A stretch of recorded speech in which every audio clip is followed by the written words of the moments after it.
va citer aujourd'hui comme la plaque tournante de drogue, il faut se poser la bonne question. Si aujourd'hui ça fait écho, c'est que c'est quelque chose qui se faisait depuis longtemps. Et en tant que citoyen ivoirien, il ne faut plus raisonner avec l'émotion. Il faut sortir de l'émotion et être apolitique pour attaquer au fait ce sujet vis-à-vis. Est-ce que c'est quelque chose qui se fait depuis longtemps? Et si ça se fait depuis longtemps, c'est sûr que les autorités ivoiriennes seront au courant de cela. En tant que citoyen ivoirien, il est important pour nous maintenant de savoir, de faire lumière en fait, sur cette accusation. Qu'est-ce qu'il en dit? On n'a pas encore fini avec la Côte d'Ivoire en matière de cybercriminalité. Aujourd'hui, on est cité un peu partout en fait, dans le monde en tant que premier pays en Afrique qu'il faut faire attention. En Côte d'Ivoire, il y a un procureur, il y a des juges, c'est à eux de mener l'enquête. Et après, ce qui va faire qu'il va peut-être avoir, c'est la mobilisation des locaux. Si les gens se mobilisent, on le voit même en France, quand les gens se mobilisent, le ministère, le gouvernement, ils ne peuvent pas faire la sourde oreille.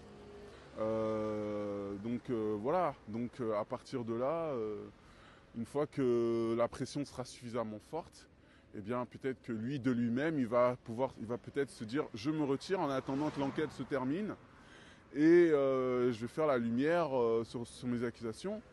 Et puis s'il est accusé, il ne pourra pas revenir. Et s'il est blanchi, entre guillemets, après, il pourra revenir.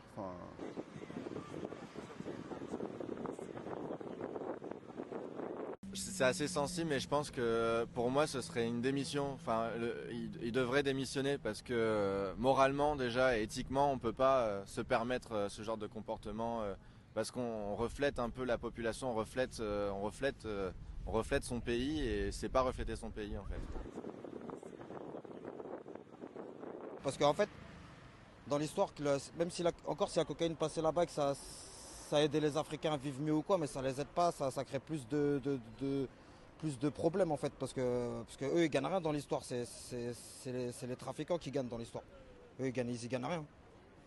C'est quand même un fait grave que le ministre de la Défense de Côte d'Ivoire soit cité comme le plus grand trafiquant de drogue de l'Afrique de l'Ouest.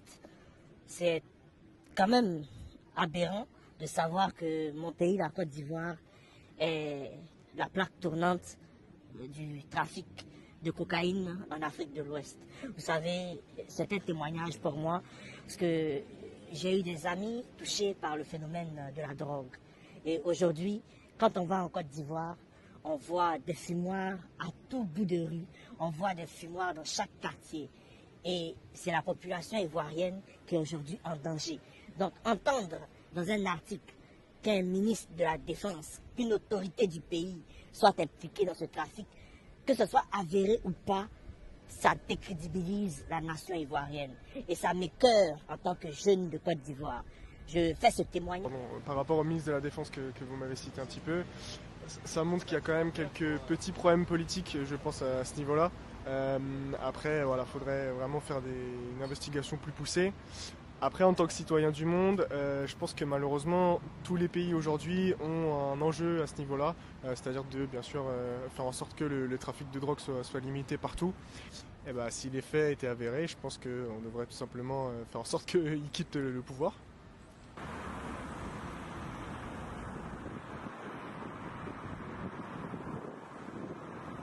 Il faut inculper cette personne-là en question et toutes les personnes autour aussi et voir toute la bande et démanteler ça aussi pour que ça stoppe.